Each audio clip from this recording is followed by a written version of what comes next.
Bonjour et bienvenue dans cette nouvelle vidéo de Chic et ZD. Aujourd'hui dans cette vidéo, je vais vous expliquer pourquoi j'ai décidé de ne plus être une écolo.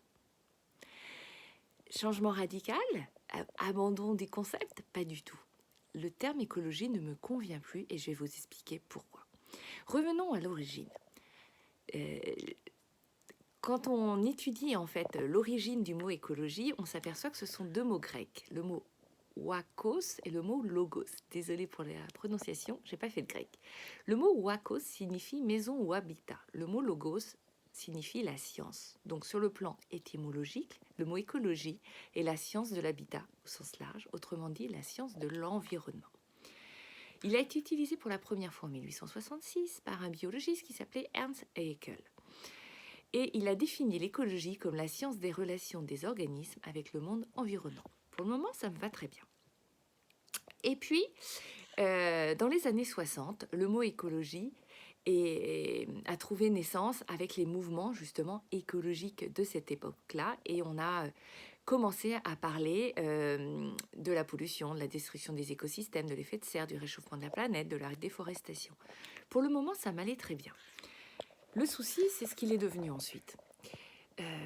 Aujourd'hui, quand on parle d'écologie, on parle de politique. Et je n'ai aucunement envie d'avoir un courant politique associé à ce que je fais, ni de droite, ni de gauche, ni d'ailleurs.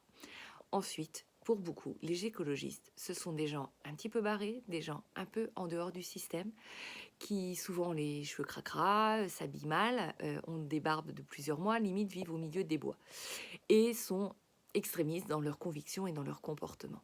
Je n'ai pas du tout envie d'être associée non plus à cette image. Je les respecte, ce sont des pionniers, ce sont des convaincus, mais après, chacun a sa façon de vivre et chacun a sa façon d'exprimer ses idées. Je ne souhaite pas, du coup, que parce que je dis que je suis écologiste, qu'on m'associe forcément à un côté extrême dans la démarche. Vous le voyez bien, je suis dans la construction, dans le rassemblement, à aucun moment dans la confrontation ou dans le militantisme à l'extrême. Alors, par quoi je vais remplacer le mot écolo? Eh bien, figurez-vous, je vais le remplacer par responsable. Je vais devenir responsable.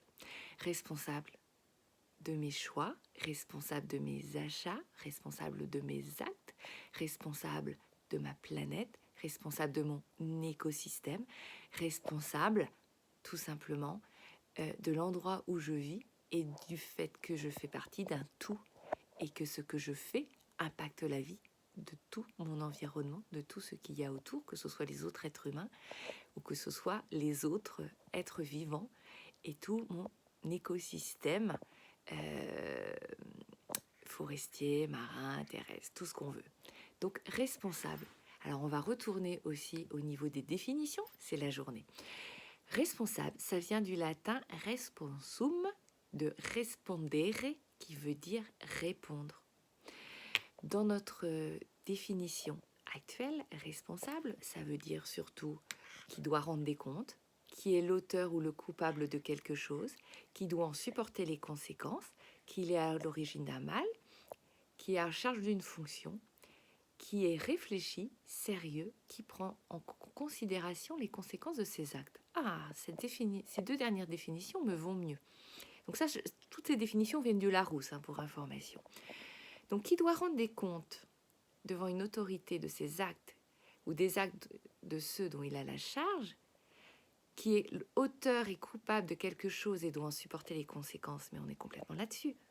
C'est qu'aujourd'hui, notre consommation passée a eu des conséquences très importantes vis-à-vis de notre environnement.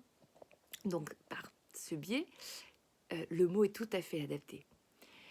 Il est à l'origine du mal. Ah, bah là aussi, il faut quand même avoir conscience qu'on n'a pas fait des choses forcément très jolies, que nos mers, nos campagnes, nos rivières, même nos montagnes sont quand même sérieusement polluées, qu'on a sacrément puisé dans nos différentes ressources et qu'on n'a pas toujours eu le comportement adapté non plus vis-à-vis de toutes les espèces vivantes sur notre Terre. Donc oui, on est à l'origine du mal, d'un mal en tout cas. Mais dans les autres définitions, on dit qu'il y a la charge d'une fonction, donc on prend la fonction, le rôle de protéger cette planète, on va être responsable de la prendre en considération, de la chouchouter et de l'aider à se restaurer, à se reconstruire. Donc ça, c'est une fonction que je vais porter à bras-le-corps et je vous invite aussi à endosser.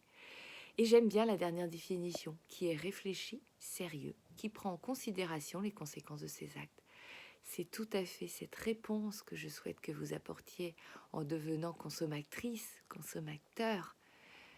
On réfléchit à ce qu'on fait. On le fait avec sérieux, avec réflexion, avec analyse, et on prend bien en considération les conséquences que nos actes vont avoir. Donc, j'ai décidé de ne plus être écolo. Je suis responsable. Et je vous invite à être responsable. Et si demain on me dit Nathalie, t'es passée écolo? Je dis non, non, je suis pas écolo. Je suis responsable. Responsable de mes actes, responsable de mes choix, responsable de mes convictions, et responsable de ma planète, et responsable du lieu où je vis, et responsable de mes enfants pour leur apporter et leur permettre de vivre aussi dans cet environnement si privilégié que nous avons tous. Donc, je vais vous laisser avec cette définition du Larousse. Je vais vous inviter à investiguer sur le sujet. Et aujourd'hui, sous le hashtag Mon déclic écolo, je vous invite bien entendu à partager votre déclic écolo si vous ne l'avez pas encore fait. Et je vous invite à me proposer votre définition de cette écologie, de votre version de ce que vous êtes en train de faire ou ce que vous avez envie de devenir. Je vous dis à très bientôt.